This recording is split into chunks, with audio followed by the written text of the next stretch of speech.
sa laki ng iyong pag-awi ng aking kasamaan.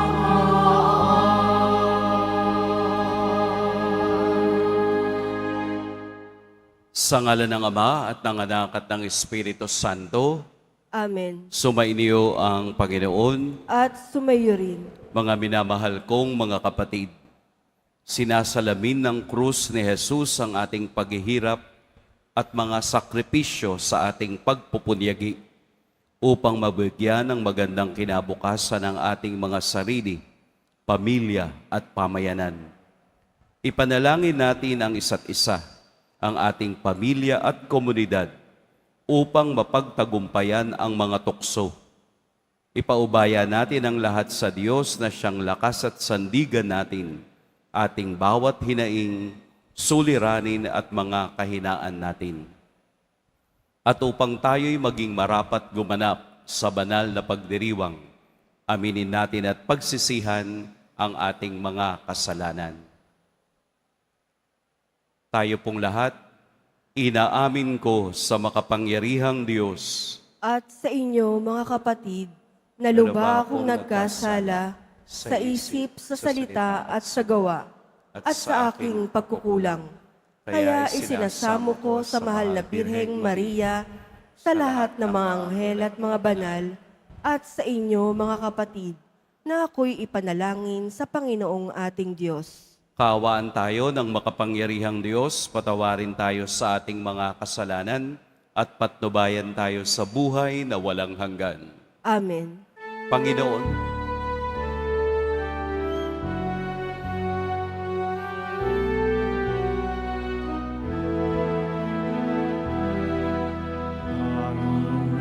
Panginoon, kaawaan mo kami.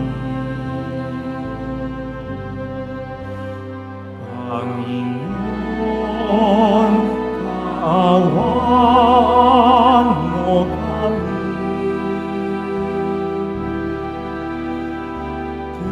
Kristo, kaawaan mo kami.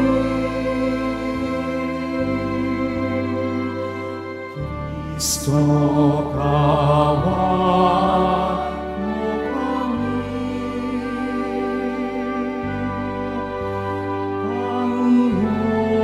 Panginoon, kaawaan mo kami. Panginoon, kaawaan mo kami.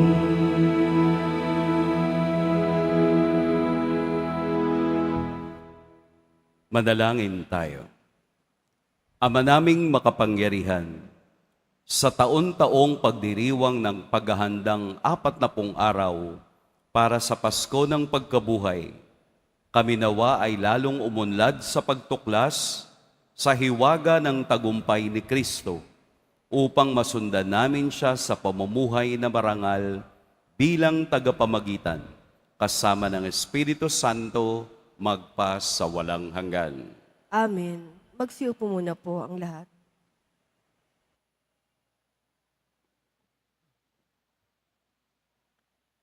Pagbasa mula sa aklat ng Deuteronomio. Sinabi ni Moises sa bayan, ang mga unang bungang inyong iaalay ay kukunin ng saserdote at ilalagay sa harap ng altar. Pagkatapos ay saysayin ninyo ito sa harapan ng Panginoon. Isang pagala-galang Arameo ang aming ninuno. Maliit ang kanyang sambayan nang magpunta sila sa Ehipto upang doon makipamayan. Ngunit dumating ang panahon na ang angkan niya'y naging malaki at makapangyarihang bansa. Hindi mabuti ang ginawang pakikitungo sa amin ng mga Ehipsyo. Pinahirapan nila kami at inalipin. Kaya dumulog kami sa inyo, Panginoon, Diyos ng aming mga ninuno, at dininig ninyo kami. Nakita ninyo ang aming pagdurusa, ang kahirapan at kaapihang dinaranas. Sa pamamagitan ng inyong kapangyarihan, na mga kakilakilabot na gawa at mga kababalaghan, inalis ninyo kami sa Ehipto at dinala sa lupaing itong sagana sa lahat ng bagay. Kaya, narito ngayon, Panginoon, ang unang bunga ng aming mga pananim sa lupaing ibinigay mo sa amin. Pagkasabi noon, ang dala ninyo'y ilalapag sa harap ng altar, saka kayo luluhod upang sambahin ang Panginoon. Ang salita ng Diyos. Salamat sa Diyos. Poon ko ako'y samahan sa dusa at kahirapan. Poon ko ako'y samahan sa dusa at kahirapan. Siyang naghahangad ng pagkupkop ng kataas-taasan at nananatili sa kalinga ninyong makapangyarihan. Makapagsasabi sa kanyang Panginoon, muog ka't tahanan, ikaw ang aking Diyos, ang Diyos na tangi kong pinagtiwalaan. Poon ko ako'y samahan sa dusa at kahirapan. Di mo aabuting ika'y mapahamak at walang daratal, kahit anong uring mga paghihirap sa iyong tahanan. Susuguin niya ang maraming anghel, silang susubaybay. Kahit saang dako, ikaw maparoon, tiyak iingatan. Poon ko ako'y samahan sa dusa at kahirapan. Sa kanilang palad ay itatayukat silang magtataas, nang hindi masaktan ang mga paa mo sa batong matalas. Kahit ang tapakan mo ay mga leon, ahas na mabaksik, di ka maaano sa mga serpenyenteng liyong mababanggis. Poon ko ako'y samahan sa dusa at kahirapan. Ang sabi ng Diyos, aking iniligtas ang tapat sa akin, at iingatan ko ang sinuman taong ako'y kikilalanin. Pag sila'y tumawag, laging handa ako na sila'y pakinggan. Aking sasamahan, at kung may hilahil, ay sasaklolohan. Aking ililigtas at ang bawat isa ay pararangalan. Poon ko ako'y samahan sa dusa at kahirapan.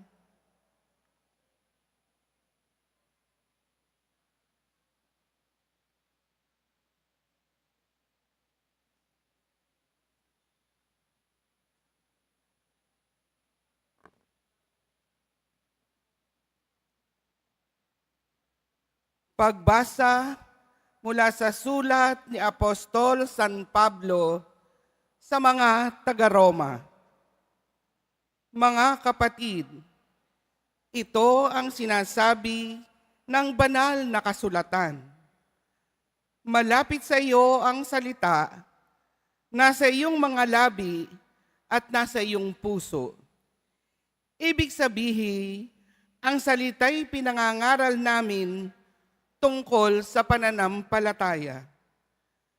Kung ipahahayag ng iyong mga labi na si Jesus ay Panginoon at mananalig ka na ang buong puso na siya ay muling binuhay ng Diyos, maliligtas ka. Sapagkat nananalig ang tao sa pamamagitan ng kanyang puso at sa gayoy mapawawalang sala at nagpapahayag sa pamamagitan ng kanyang labi at sa gayoy naliligtas. Sinasabi ng kasulatan, hindi mabibigo ang sinumang nananalig sa kanya. Walang pagkakaiba ang katayuan ng Hudyo at ng Griego. Iisa ang Panginoon ng lahat at siya ang magkakaloob ng kanyang kayamanan sa lahat ng tumatawag sa kanya. Sapagkat sinabi sa kasulatan, maliligtas ang lahat ng tumatawag sa pangalan ng Panginoon. Ang salita ng Diyos. Salamat sa Diyos. Magsitayo na po ang lahat.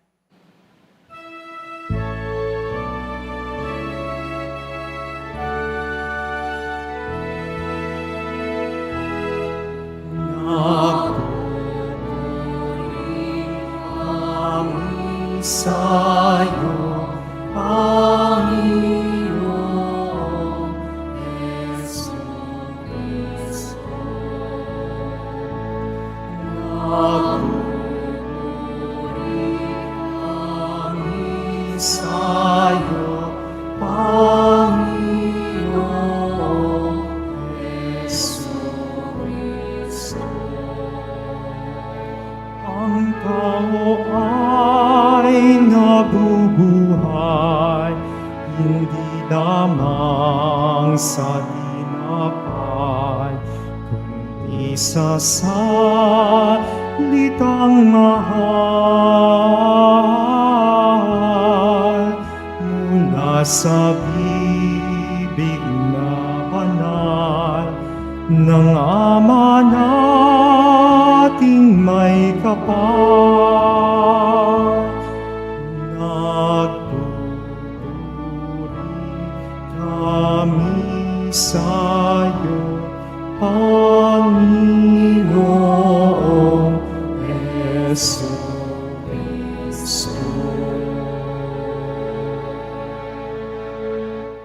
Sumainyo ang Panginoon. At sumayo rin. Ang mabuting balita ng Panginoon ayon kay San Lucas. Papuri sa iyo, Panginoon. Noong panahong iyon, umalis si Jesus sa Jordan, puspos ng Espiritu Santo. Dinala siya ng Espiritu doon sa ilang, at sa loob ng 40 araw ay tinukso ng dyablo. Hindi siya kumain sa buong panahong iyon, kaya't gutom na gutom siya. Sinabi sa kaniya ng dyablo, kung ikaw ang anak ng Diyos, iutos mo na maging tinapay ang mga batong ito. Ngunit sinagot siya ni Jesus, nasusulat, hindi lamang sa tinapay nabubuhay ang tao.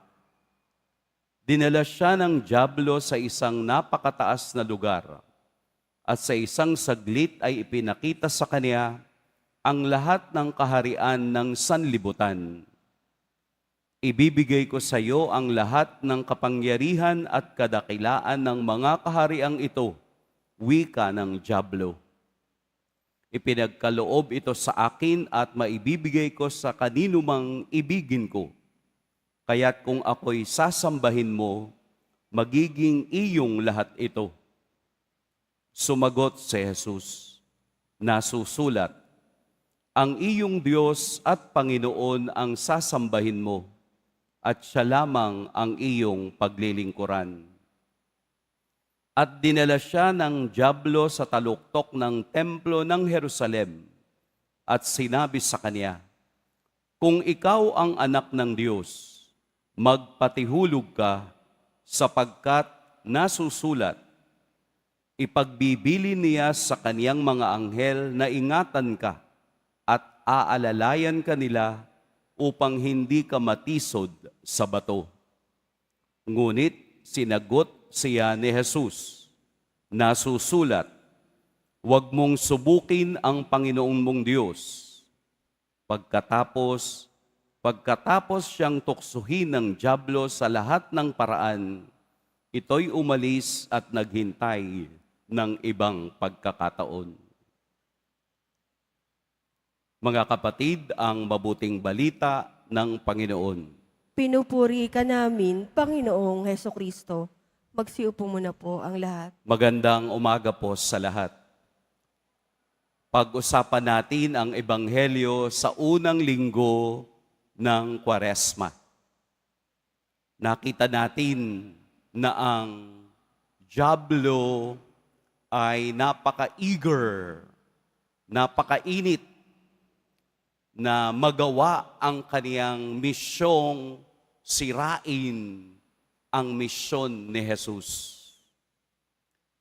Kung tayo po ay mahilig sa basketball, palaging sinasabi ng coach na kung gusto mong manalo sa laban, lagi mong iisipin yung the best defense is offense. The best defense is offense. Parang kapag nasa giyera, hindi ka susugod ng susugod. Mag-iisip ka ng ofensiba, hindi lamang laging defensive. Kailangan mayroong offensive na hakbang upang ikaw ay magtagumpay. Sa punto ng Ebanghelyo, si Jesus ay nagtagumpay. At ito rin ang gusto niyang mangyari sa atin sa loob ng 40 araw ng ating pagdiriwang ng Kwaresma. Gusto rin niya tayong magtagumpay sa panahong ito upang makita natin ang kapangyarihan ng Diyos sa ating mga buhay. Wala ba kayong napansin sa Ebanghelyo? Sinabi ni Jesus, nasusulat. Ibig sabihin, nasa kasulatan. Ang lahat ng tuksong ginagawa ng dyablo ay nasa kasulatan. Sinagot ni Jesus, nasa kasulatan. Saan sa kasulatan? Sa Deuteronomy. Lahat ng iyon ay makikita at mababasa natin sa Deuteronomy. Anong napansin niyo? Kahit ang dyablo gumamit ng kasulatan, sabi din ng dyablo, nasusulat. Ibig sabihin, kahit dyablo, kayang gumamit ng kasulatan upang tuksohin ang tao, upang siluin ang kahinaan ng tao, upang alisin sa misyon ng kaniyang buhay. 3 tukso ang pinagtagumpayan ni Jesus. Ano po yung una? Dahil siya'y gutom na gutom, gawin mong tinapay ang batong ito. Ito po ang tukso ng gluttony o katakawan. Dahil ang ating katawan ay nangangailangan ng physical na pagkain, parang mahirap magtagumpay laban sa espiritual.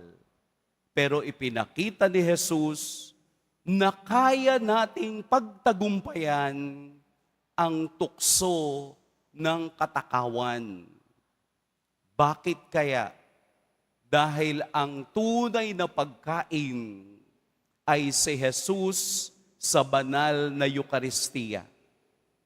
Kaya nga palagi tayong pinaghahanda na bago tayo dumalo sa banal na Eucharistia, sisiguraduhin nating may espasyo pa ang Diyos sa ating katawan.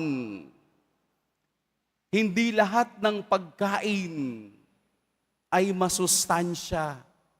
Mukha lang masarap, pero hindi masustansya. Binibigyan tayo ng katuruan ni Jesus na ang pagpipigil sa sarili ang pundasyon upang makontrol mo ang lahat ng bagay sa iyong paligid.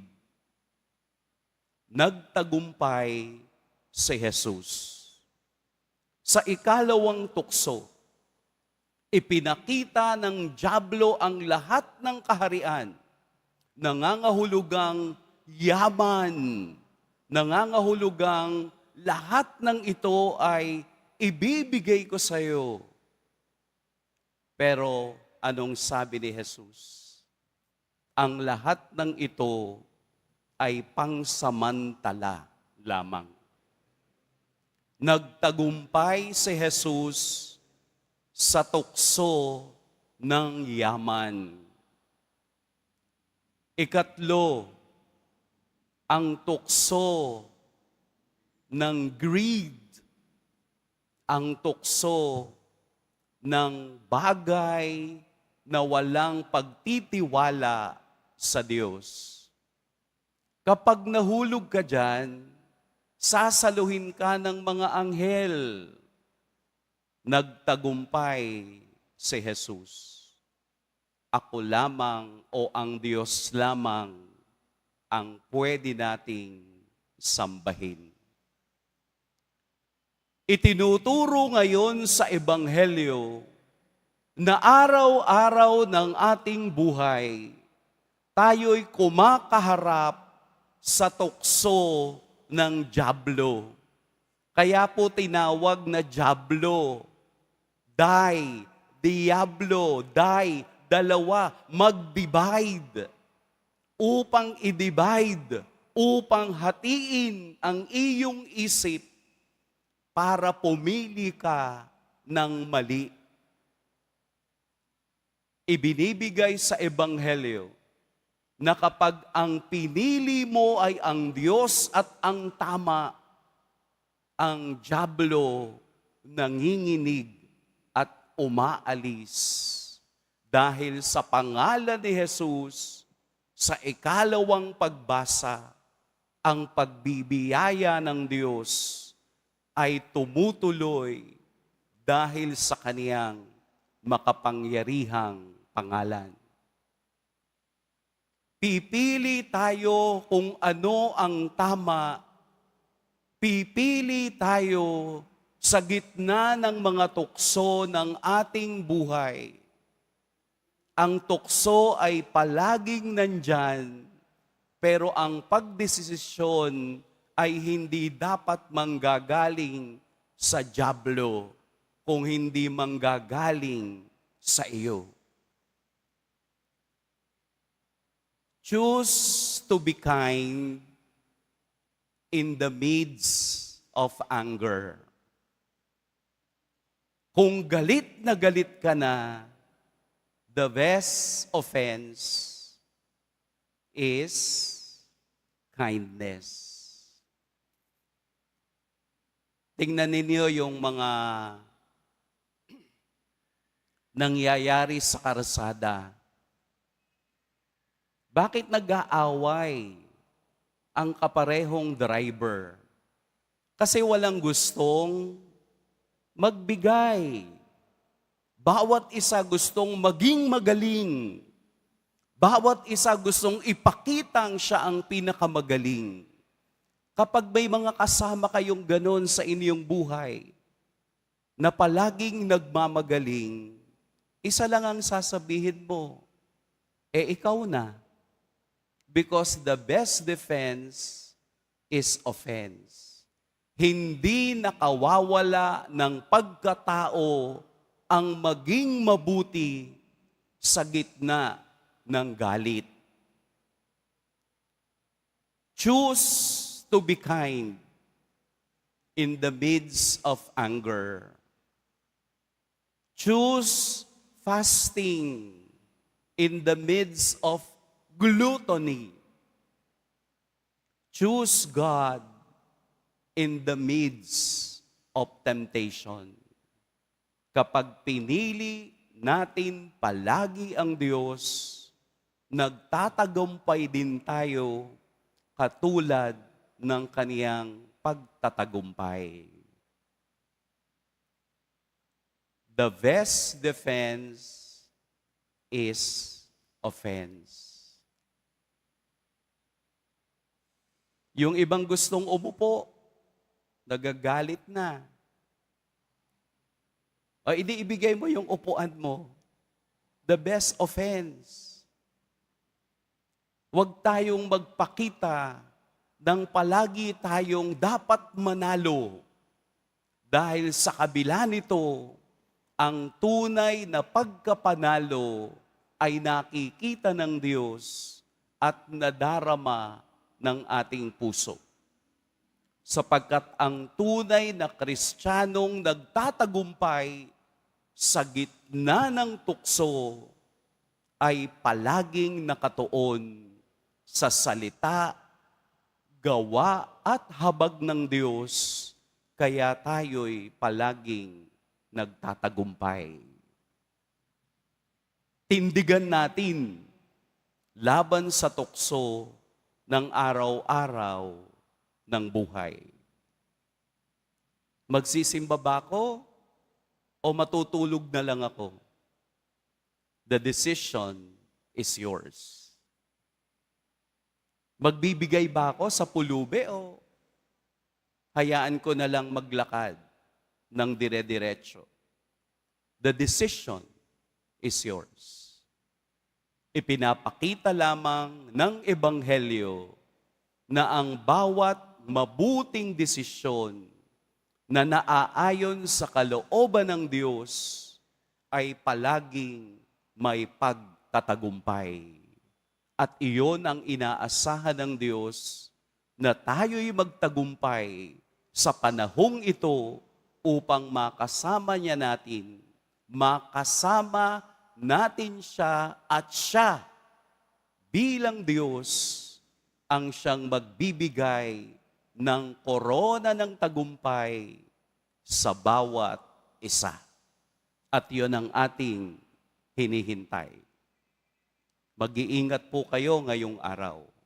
Pagpalain tayo ng poong may kapal. Magsitayo na po ang lahat.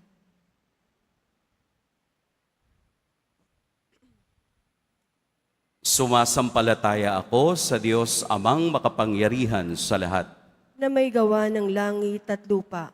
Sumasampalataya ako kay Jesucristo, iisang anak ng Diyos, Panginoon nating lahat.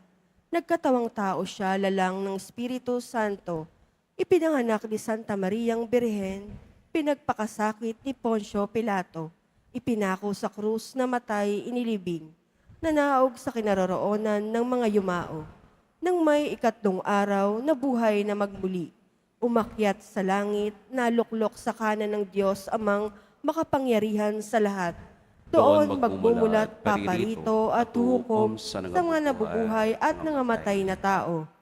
Sumasampalataya naman ako sa Diyos Espiritu Santo, sa banal na simbahang katolika, sa kasamahan ng mga banal, sa kapatawaran ng mga kasalanan, at sa pagkabuhay na muli ng mga namatay na tao, at sa buhay na walang hanggan. Amen. Hinihiling namin sa iyo ngayon, Ama, na patuloy mo kaming gabayan upang mapaglabanan namin ang mga tukso sa aming buhay. Buong tiwala kaming dumadalangin. Panginoon, patatagin mo kami sa iyong pag-ibig.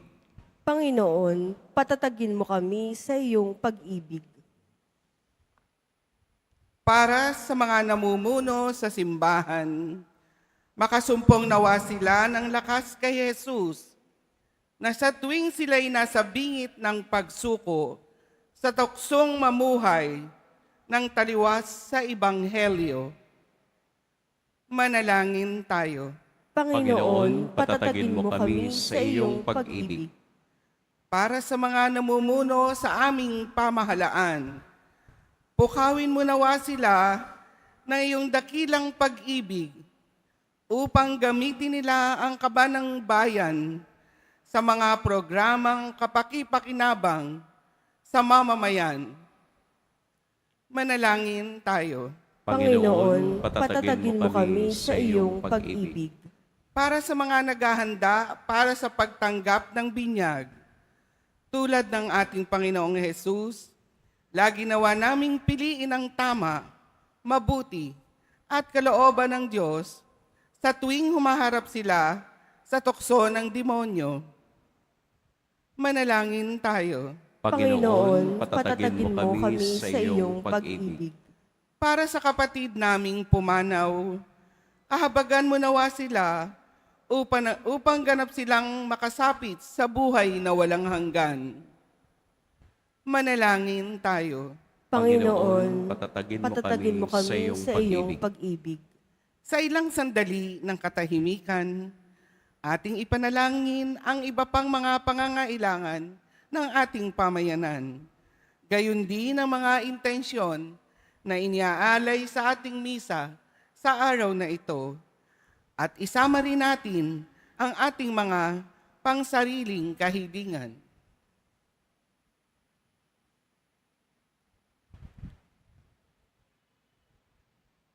Manalangin tayo. Panginoon, patatagin mo kami sa iyong pag-ibig. Ama, ikaw ang aming matibay na tanggulan sa harap ng bawat tuksot pangamba. Patuloy mo nawa kaming isang galang at patnubayan upang makapamuhay kaming banal at naaayon sa iyong salita. Hinihiling namin ito sa pamamagitan ni Kristong aming Panginoon. Amen. Magsiupo muna po ang lahat.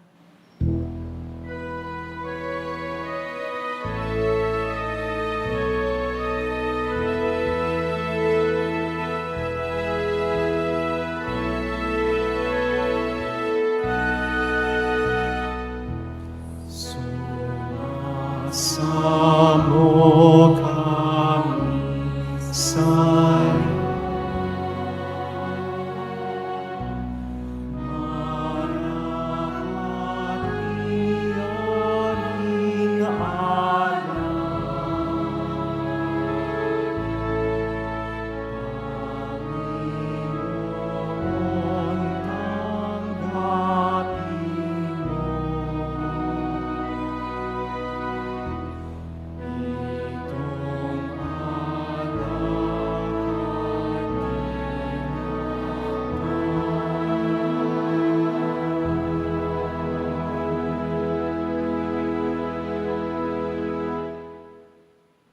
Magsitayo na po ang lahat.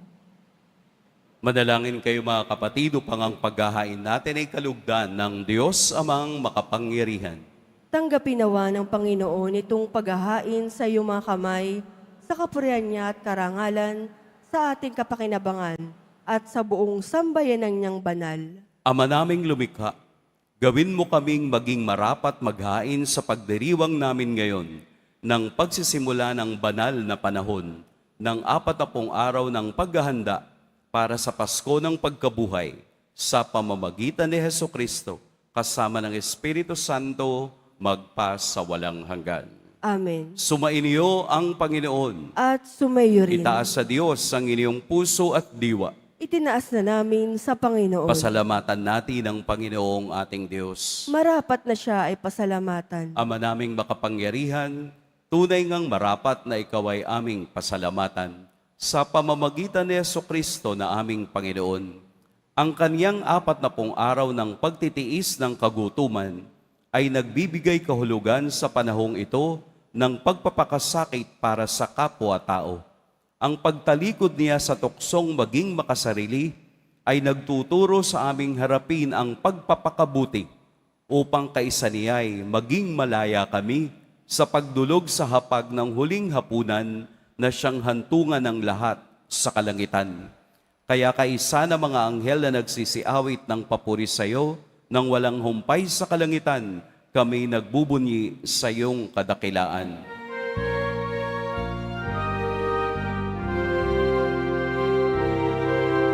Santo, Santo, Santo, Panginoong Diyos ng mga napupuno ang langit at lupa ng kadakilaan mo. Hosana, Hosana, Hosana sa kaitaasan. Hosana, Hosana, Hosana sana sa kalikasan, pinagpalang naparibig sa ngalan ng Panginoon. Hosana, Hosana, Hosana sa kalikasan. Hosana, Hosana, Hosana sa kalikasan.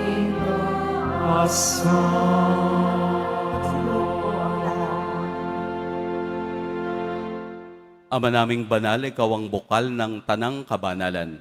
Kaya't sa pamamagitan ng iyong Espiritu, gawin mong banal ang kaloob na ito upang para sa amin maging katawan at dugo ng aming Panginoong Heso Kristo. Bago niya pinagtiis ang kusang loob na maging handog, hinawakan niya ang tinapay, pinasalamatan kaniya, pinaghati-hati niya iyon, iniabot sa kaniyang mga alagad at sinabi, "Tanggapin ninyong lahat ito at kanin. Ito ang aking katawan na ihahandog para sa inyo."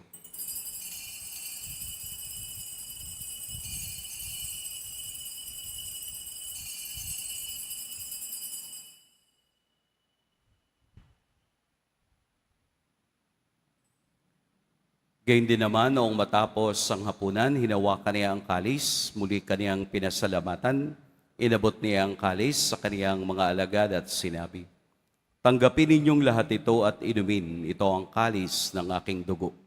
Nang bago at walang hanggang tipan, ang aking dugo na ibubuhos para sa inyo at para sa lahat sa ikapagpapatawad ng mga kasalanan.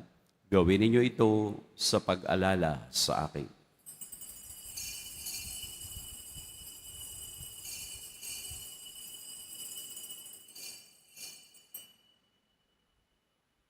Magsitayo na po ang lahat. Ipagbunyi natin ang misteryo ng pananampalataya. Si Kristo'y namatay, si Kristo'y nabuhay, si Kristo'y babalik sa wakas ng panahon. Ama, ginagawa namin ngayon ang pag-alala sa pagkamatay at muling pagkabuhay ng iyong anak. Kaya't iniaalay namin sa iyo ang tinapay na nagbibigay buhay at ang kalis na nagkakaloob ng kaligtasan. Kami nagpapasalamat dahil kami iyong minarapat na tumayo sa harap mo para maglingkod sa iyo. Isinasamo namin kaming magsasalo-salo sa katawan at dugo ni Kristo ay mabuklod sa pagkakaisa sa pamamagitan ng Espiritu Santo. Ama, lingapin mo ang iyong simbahang laganap sa buong daigdig. Puspusin mo kami sa pag-ibig kaisa ni Francisco na aming Papa at ni Jose na aming Obispo at ng Tanang Kaparian. Alalahanin mo rin ang mga kapatid naming nahimlay nang may pag-asang sila'y muling mabubuhay, gayon din ang lahat ng mga pumanaw. Kaawaan mo sila at patuloyin sa iyong kaliwanagan. Kaawaan mo at pagindapating kaming lahat na makasalo sa iyong buhay na walang wakas. Kaisa ng mahal na Birheng Maria na Ina ng Diyos, ng kabiyak ng puso niyang si San Jose, kaisa ng mga apostol ni San Juan Bautista, at ng lahat ng mga banal na namuhay dito sa daigdig ng kalugod-lugod sa iyo, maipagdiwang nawa namin ang pagpupuri sa ikararangal mo sa pamamagitan ng iyong anak na aming Panginoong Heso Kristo. Sa pamamagitan ni Kristo, kasama niya at sa Kaniya, ang lahat ng parangal at papuri sa iyo, Diyos, Amang makapangyarihan, kasama ng Espiritu Santo, magpa sa walang hanggan.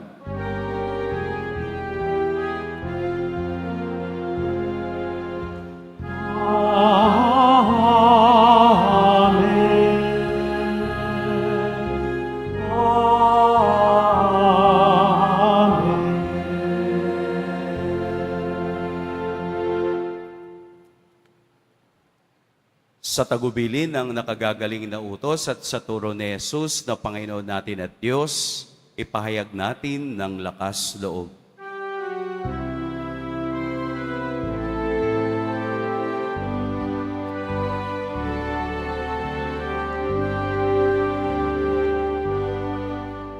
Ama namin sumasalangit ka, sambahin ang ngalan mo.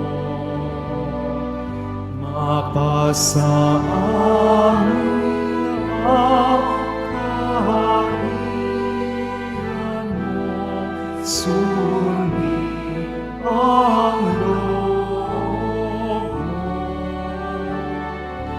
Dito sa lupa para ng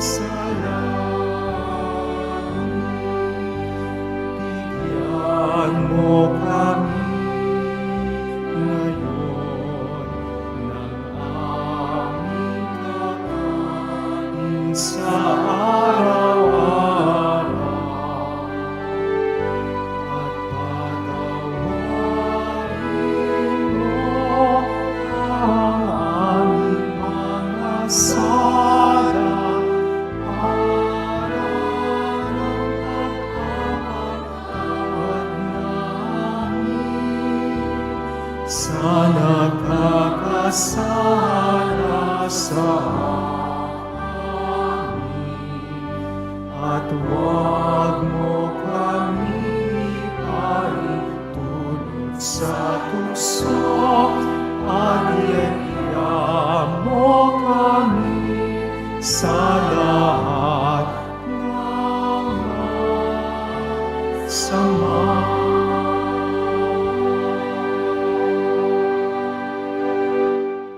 Hinihiling namin kami iadya sa lahat ng masama, pagkalooban ng kapayapaan araw-araw, iligtas sa kasalanan at ilayo sa lahat ng kapahamakan. Samantalang aming pinananabikan ang dakilang araw ng pagpapahayag ng tagapagligtas naming si Heso Kristo. Sapagkat iyo ang kaharian at ang kapangyarihan at ang kapurihan, magpakailanman. Amen. Panginoong Hesukristo, sinabi mo sa iyong mga apostol, kapayapaan ang iniiwan ko sa inyo, ang aking kapayapaan ang ibinibigay ko sa inyo. Tunghayan mo ang aming pananampalataya at huwag ang aming pagkakasala. Pagkalooban mo kami ng kapayapaan at pagkakaisa ayon sa iyong kalooban, kasama ng Espiritu Santo, magpa sa walang hanggan. Amen. Ang kapayapaan ng Panginoon naway laging sumainyong lahat. At sumayo rin. Magbigayan kayo ng kapayapaan sa isa't isa. Peace be with you.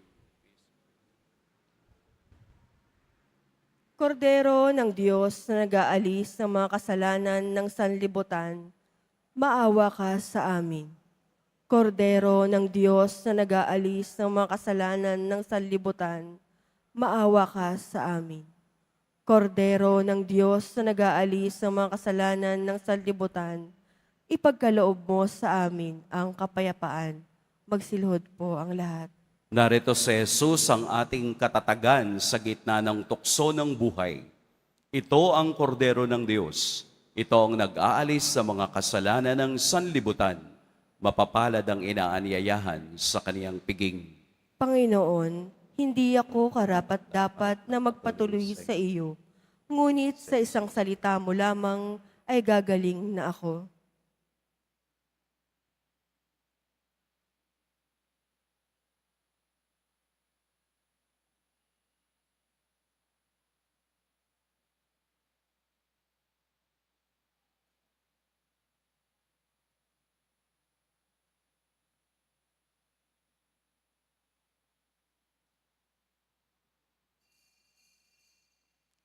Para sa lahat ng tatanggap ng banal na komunyon, sasagot po tayo ng amen pagkasabi ng pari o lay minister ng katawan ni Kristo at isubo agad sa bibig bago umalis sa harapan ng pari o lay minister.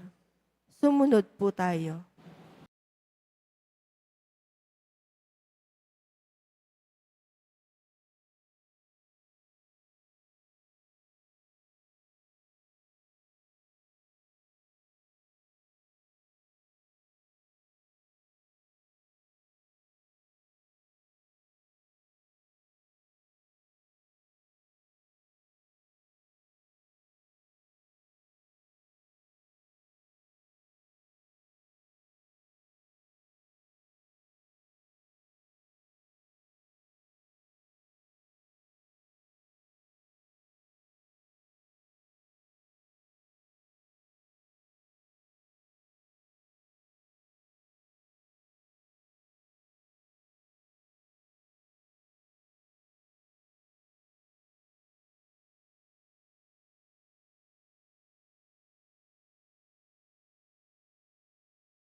Manalangin tayo.